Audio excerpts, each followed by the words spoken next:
goes. He's trying. Oh. An eyewitness shot this video that shows Juan Puente Jr. trying to flee the scene. A deputy then opens fire.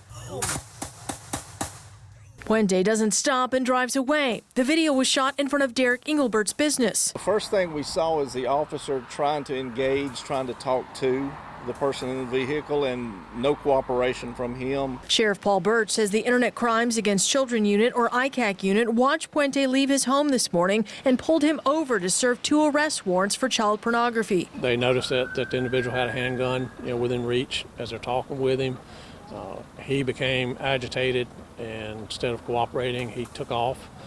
Short pursuit, ensued, where the sheriff's office conducted a pit maneuver. But it didn't disable the vehicle.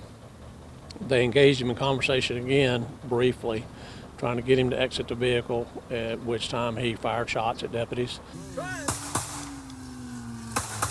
Deputies returned fire and followed Puente back to his home, where he pulled into the garage and refused to get out.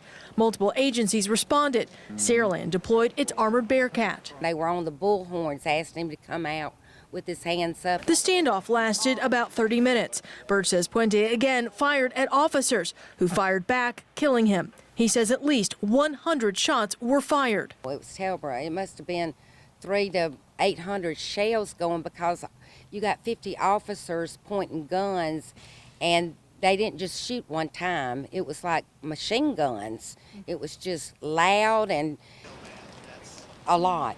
It was very scary. 20 minutes had went by, then all of a sudden gunfire just went off, and it sounded like the finale of a fireworks show.